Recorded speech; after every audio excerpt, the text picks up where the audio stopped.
morning, dear students. So we were doing the explanation of this slide where I was explaining to you about the different parts of the human digestive system as well as the liver, the different digestive glands. Those digestive glands are liver, gallbladder, then you have the pancreas. So we were discussing about these things, and we were also discussing about the different parts of the digestive system. We discussed about the stomach, we discussed about the small intestine already. So I think you remember that small intestine is an organ where all the food products, they get digested completely. So complete digestion, it occurs in the small intestine. Then whatever food is left to be digested here, especially the water and salts, they get absorbed in the large intestine. Okay, so large intestine is a place where water and salts, they get absorbed. Okay, then about the liver, we were discussing that liver is an organ where liver, it secretes the bile juice. Okay, bile juice helps in the digestion of fats, and this bile juice is stored in the gallbladder. It is stored in the gallbladder. Gallbladder is a place, this green colored gland, this is called the gallbladder. It's a place where bile juice is stored. Okay, then you have the pancreas. So pancreas, it stores the pancreatic juice. Okay, so the pancreatic juice from the pancreas, the bile juice from the liver, and the intestinal juice also from this that already is there in the small intestine. So these three juices, they mix up in the small intestine, and it helps in complete digestion of food. Okay, so this small intestine, as we can see, it is connected to the large intestine. So whatever water and salts, they are not absorbed in the small intestine, it goes into the large intestine for absorption. Okay, so in the large intestine, you can, this green colored part and the purple colored part that you can see here, this part is the large intestine, and this large intestine is much smaller in size than the small intestine. So small intestine, you can see it is a highly coiled structure, but large intestine is not a coiled structure, it is a straight structure. Okay, and large intestine, it is much smaller in size, small intestine is much bigger in size. Then we have the appendix here, as you can see. Now appendix is considered to be an unused organ. It is called an unused organ, or it is also called a vestigial organ. Okay, so appendix is a vestigial organ, it is an unused organ, and this appendix, this actually you have heard about appendix operations. Okay, so appendix, it sometimes enlarges in size, it becomes larger in size. So when the appendix becomes large in size, okay, so due to certain circumstances or due to certain diseases, it becomes large in size, it gets enlarged in size. So when it gets enlarged in size, it becomes painful and you have to operate it out. Okay, so even if you operate the appendix out, nothing happens to your body, because appendix doesn't have any kind of functions in the human body. Okay, it doesn't have any kind of functions. Similarly, gallbladder also, it doesn't have any kind, I mean, it has function of storing the bile juice. So when you have gallbladder operations, so there might be a little problem in the digestion part. Okay, because it stores the bile juice, and bile, it helps in the digestion of fats. So people who get gallbladder operated, so those people, they actually you have to have food with less oil, you have to have food with less butter or cheese. Okay, so fatty things you need to avoid for a few months so that your body can become adjusted without the gallbladder also. Okay, so because gallbladder helps in the digestion of fats, okay, because it stores the bile. So that is why you need to avoid fatty food, you need to avoid oil after you get the gallbladder operated. But after few years, everything becomes normal, it gets adjusted. Okay, so then after the large intestine, you have the rectum. So rectum is a place where your excreta is stored.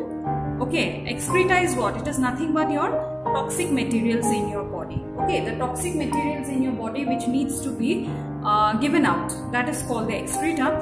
So excreta, it gets stored in the rectum, it remains there, and finally it is ejected out through the anus. Okay, anus is the opening through which your excreta gets ejected out of the body. Okay, So now we come to absorption in the small intestine. Okay, how the process of absorption occurs in the small intestine. We studied about digestion. Now let's go to absorption. The digested food can now pass into the blood vessels in the wall of the intestine. This process is called absorption. So what happens? The digested juice, the digested food, now it will pass through the blood vessels in the wall of the intestine. So the wall of the small intestine has blood vessels. So what are blood vessels? These are passages through which blood flows. Okay, blood vessels are nothing but roots. Okay, they are nothing but roads or pipes through which the blood flows. So now these digested food which will go into the intestine, it will pass into the blood vessels in the wall of the intestine. This process is called absorption. Absorption means to take in. Okay, to take inside or to take in, that is called absorption. The inner walls of the small intestine have thousands of finger-like outgrowths. These are called villi. So now in the small intestine, you have thousands of finger-like projections. Okay, finger-like outgrowths are there. Okay, some finger-like things. So these are called the villi, or it is called villas in singular. So one of them is called villas. Together they are called villi. So the villi increase the surface area for absorption of the digestive food. Now these villi, they will increase the surface area. That means they will help in better digestion of the food. Each villus has a network of thin and small blood vessels close to its surface. The surface of the villi absorbs the digested food materials. So now these villus or these villi, they have the blood vessels. That means the passages through which blood flows. Okay, and this surface of the villi, it absorbs the digested food materials. That means the blood vessels will absorb the digested food materials. Okay. The absorbed substances are transported via the blood vessels into different organs of the body where they are used to build complex substances such as proteins required by the body. This is called assimilation. So now after absorption comes assimilation. Now what is assimilation? After the substances are taken in by the small intestine, those substances will pass to now different organs of the body. Okay, so the blood vessels that are present in the small intestine, the blood vessels are connected to each and every part of the body. They are connected to each and every organ of the body.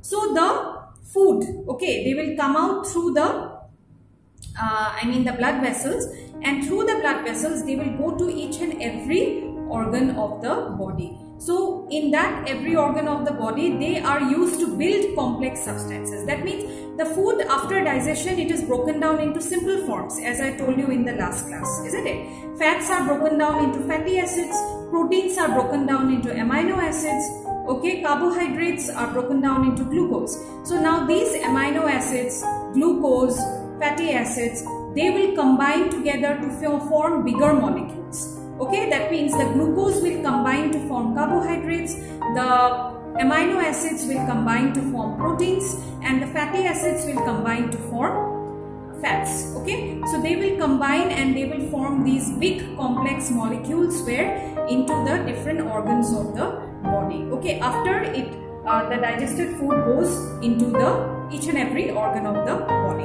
Okay, that is called assimilation.